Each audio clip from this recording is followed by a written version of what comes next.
Hi everyone, welcome to All About You. Today I came here to talk to you about a speech that was given, if I'm not mistaken, last Monday. I don't know if you heard about it, but I'm going to talk a little bit about it with you because it really made me think. It's about a speech that was given by Nikki Haley.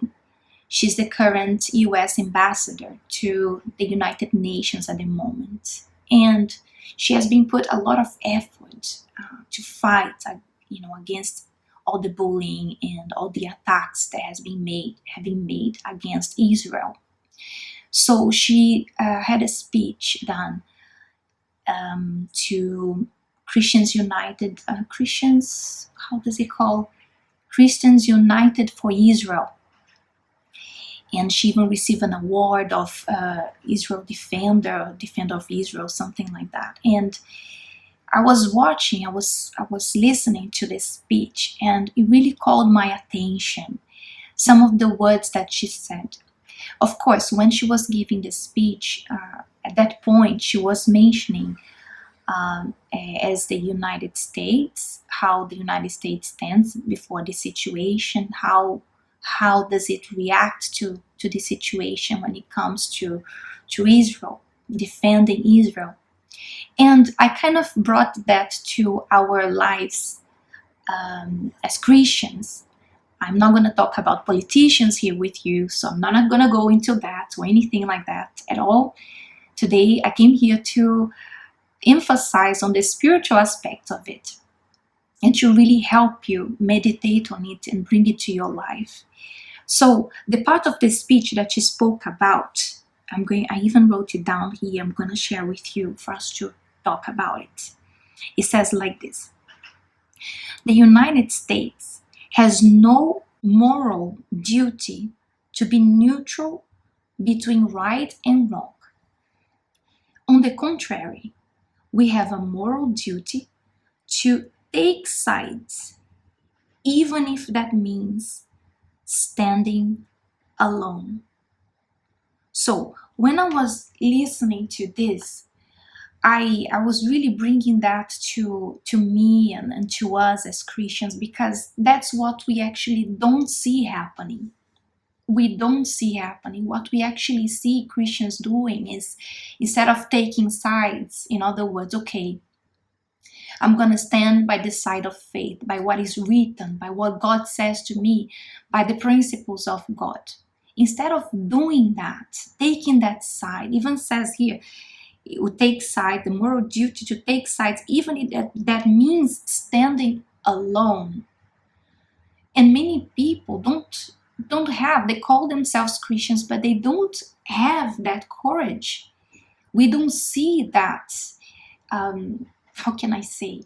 We don't see that strength, we don't see that effort, we don't see that, and we don't see them standing firm in that decision to serve God, to do what God says. On the opposite, what we see nowadays is many people compromising their own faith because they don't want to lose people, they don't want to displease others, or because they allow the light of these worlds, the brightness of these worlds to take over them. They do not stand by their own faith or by what is written. They start allowing ideas, thoughts, entertainments, and whatever people dictate to them to tell them what to do, to dictate their lives. They kind of start mixing Christianity with the ideas from the world to the worldly things. We don't see them standing firm and serving God to the point of saying, you know what, I'm going to do what is right. I'm going to do what God says, even though people might leave me, people might not like me, they might ridicule me or bully me, or whatever they want to do, whatever they want to say. I don't care. I am going to stand by what God says to me. People, little by little, they have been refraining from sacrificing. They have been instead of denying themselves, they have been denying their own faith in God when they are around people, when they are around friends, or when they start giving ears and giving in to the ideas that they listen from other people, from as we said, we've been talking about this from time to time, about bloggers, YouTubers, and so-called Christians that come with their own way of living. And when you bring all of that and you compare that to what is written in the Word of God, you see that it has absolutely nothing to do with it. So many people have been denying their own faith, and instead of being standing alone, they prefer to be standing standing by the side of other people who do not believe in what they say they believe. And I know that when we come to God, we come as we are. We come full of ourselves and our own thoughts, our own ideas, our own mentality.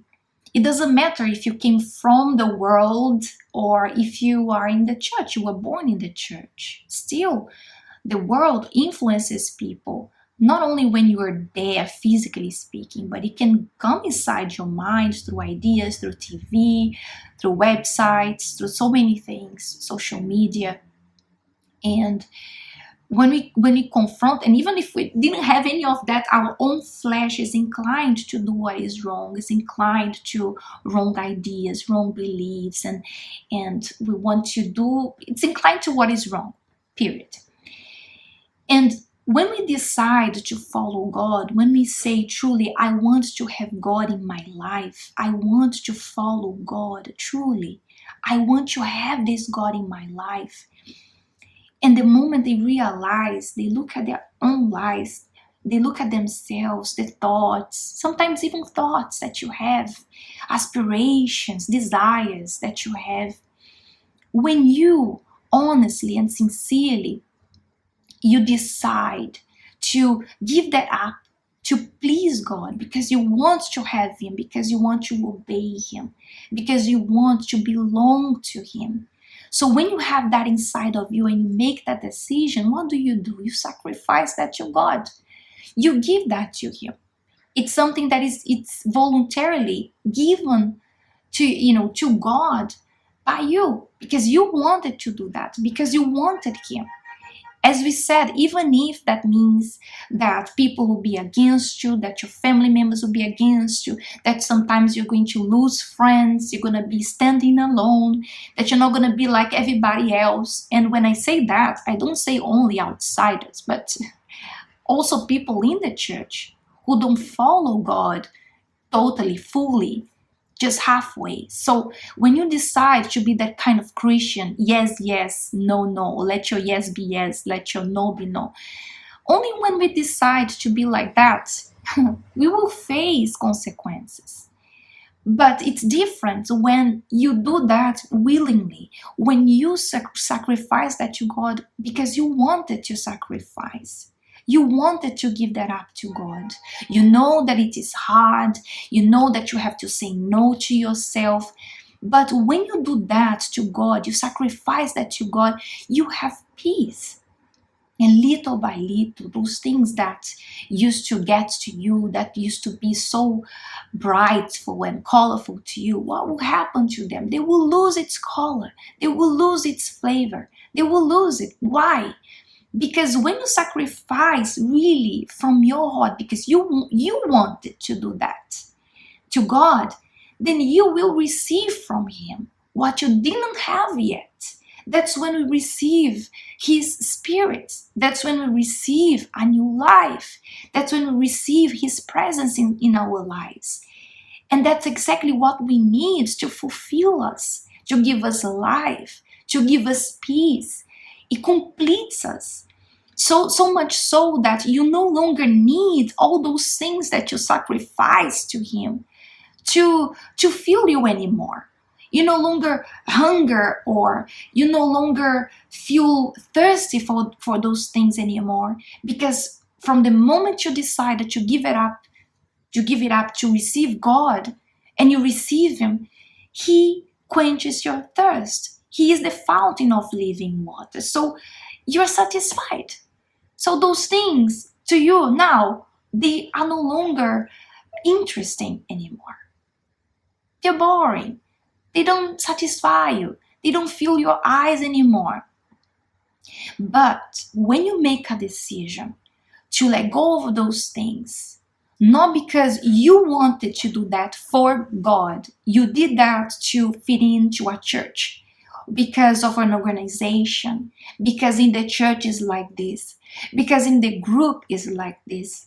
So you stop doing certain things, you stop following certain people, you stop dressing up in a certain way. Why? Because you want to please others, because the pastor of your church said so, because your big sister said so, because someone else advised you, and then you saw that other people were not dressing like that, and you liked it, but things are like this here, so let me do it because everybody else is doing it. I don't want to be the different one. I don't want to get in trouble. So you end up sacrificing those things, but not to God. You don't sacrifice, and do not deceive yourself. When you start doing certain things, or when you stop doing certain things because you want to fit in, because the church is like this, or because this organization is like that, or because people that I am around with is like that, you're not sacrificing. So when you don't sacrifice to God, you may be sacrificing, but not to God. You're not doing this for God. So when you give that, when you give that up, when you surrender that, you will want to have it back. You will want to do it again.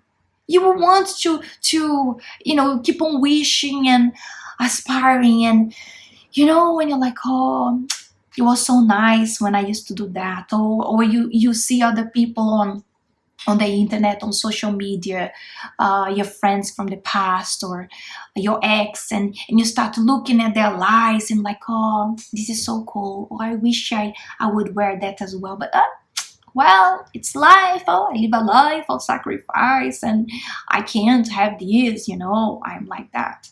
So what is going to happen? You will start aspiring that again. You will feel like getting that back, of taking back what you gave.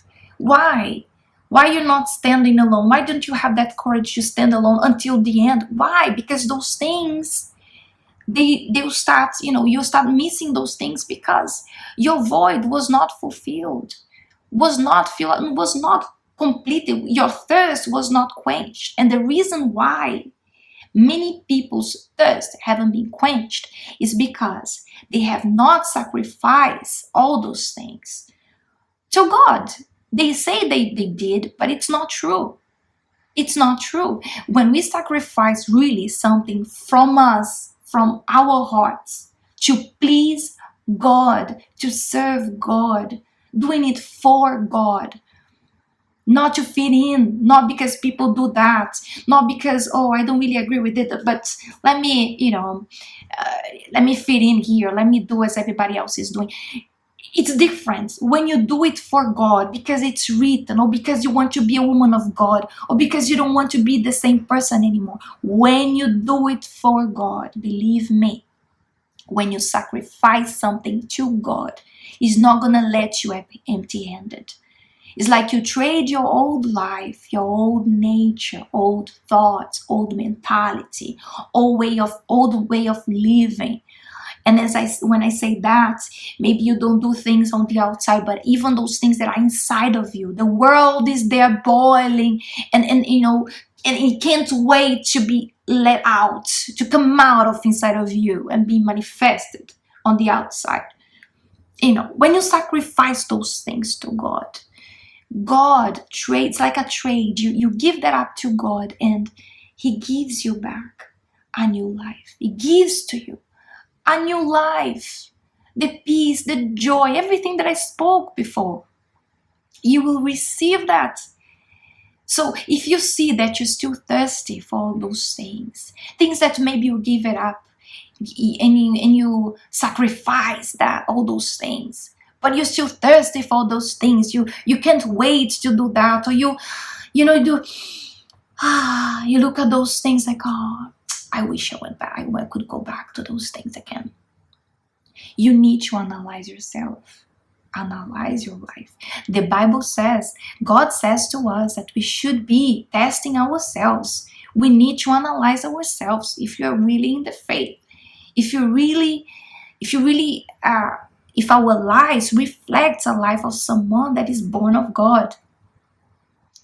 And if you're still thirsty, you're still willing, you're still wanting to have those friends, and you have been compromising your faith, your values, and everything else that you have received from God because you don't want to lose people, you don't want to be the one standing alone, you have to realize, have to look inside of you and get to this conclusion. Have I really sacrificed that to God? Did I really do this for Him? For Him? Am I really fighting and sacrificing for Him? Or is it because of other people? Or to please other people? You will never have a new life because you can't trade, your old life or habits with other people, because others cannot give you a new life. If you do that for me, for example, if I advise, look, this wouldn't be good for you as a woman of God, etc., you can't trade this old life, old mentality, old thoughts with me, because I have no new life to give to you. I can't. Only God has this new life to give to you, to fill your void. So please open your eyes and start realizing. And let me say this just before we go.